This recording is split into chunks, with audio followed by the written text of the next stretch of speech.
Сәлем достар. Біздің өміріміз көп құпияға толы.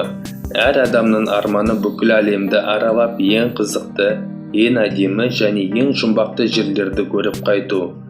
Адамдар қарапайым жерлерден жалғай бастады. Эйфел башнясы, Ниагар водопады, Хеопс пирамидасы қазір ешкімге қызық емес. Бірақ сіздер білесіңдер ме, әлемде тыйым салынған жерлер бар екенін? Қарапайым адамға аяқ басуға болмайтынын. Мен бүгін сіздерге әлемдегі қарапайым адамға баруға тыйым салынған жерлерді айтып беремін. Ауа райы тауы. Жоқ, бұл тау емес, бұл үлкен соғыс басталғанда ақш-тың президенті немесе жоғары әскери қызметкерлеріне арналған арнайы жасырынатын жер. Бұл жерден радиожелі арқылы бүкіл федерал қызметімен тікелей байланысқа шығуға болады. Және кейбір мәліметтерге сенсек, 11 қыркүйекте теракт басталғанда бүкіл конгрессмендер осы жерге тығылған екен. Бұл жерге қарапайым адам ешқашан аяғын баспаған. Келесі жер Францияның оңтүстік батыс жағында орналасқан Ласка үңгірі. Бұл жердің ерекшелігі 17.300 жыл бұрын палеонтолит дәуірінде тасқа қажалған суреттер.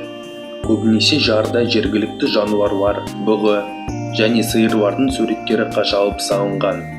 Бұл үңгір 1960 жылға дейін бәріне ашық болған. Көптеген туристердің кесірінен бұл үңгірде көмір қышқыл газы бөлінетін болғандықтан, соның кесірінен жарларды әртүрлі саңырауқұлақтар өсіп жарға қажалған суреттерді өлтіре бастаған. Сондықтан бұл жер туристерге мәңгіге жабылған.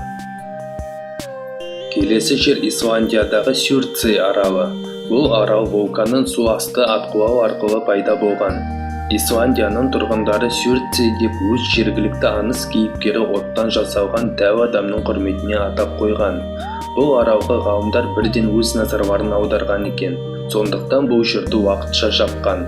Содан соң ғалымдар өз мәліметтерінде бұл арал пайда болғаннан бастап бұл жерде жаңа табиғи процесс дамып келе жатыр деген. Соны бұзбау үшін бұл жерге баруға тыйым салған. Келесі Сентинель аралы. Бұл аралға баруға тыйым салынған. Өйткені өте қауіпті. Бұл жерде әртүрлі жабайы тайпалар өмір сүреді. Олар өздерін Сентинель деп атайды.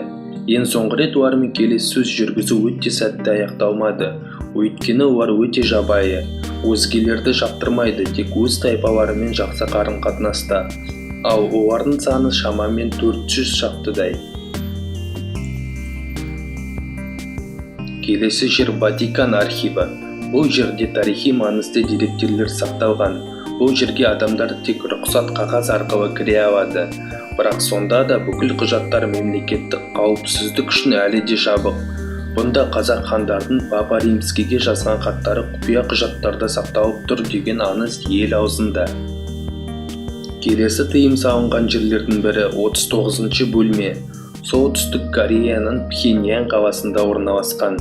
Бұл бөлменің ішінде заңсыз құжаттамалар мен жалған ақша және есірткілермен айналысады десек болады.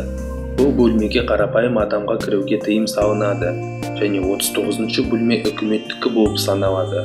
Бұл жерден аулақ жүрген дұрыс. Ал келесі тыйым салынған жер Нихау аралы. Нихау аралы Гавай аралдарының құрамына кіреді. Бұл арал Робинсон әулеттерінің жеке меншігі болып табылады.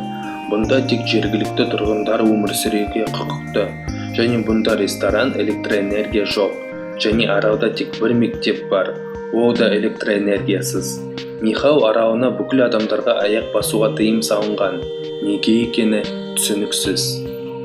Жапон елінде өте көп жұмбақты жерлер бар. Солардың бірі Жапон елінің ең басты ғибадаты Иссе. Бұл ғибадаттың басқаларға қарағанда ерекшелігі таза ағаштан, ну орманның ішінде орналасқан және ұлттық көне жапон стилінде жасалған. Бұл ғибадаттың ішіне тек дін қызметкерлері мен император әулеттері ғана кіре алады. Келесі жер өте құпия болып саналады. Бұнда ешқашан қарапайым адам өз аяғын баспаған. Танысып қойыңдар, метро 2, Мәскеу қаласында орналасқан. Аңыз бойынша бұл метро Мәскеу қаласы салынған кезеңнен бастап бұл жер әлі өз қызметін атқарып жатыр.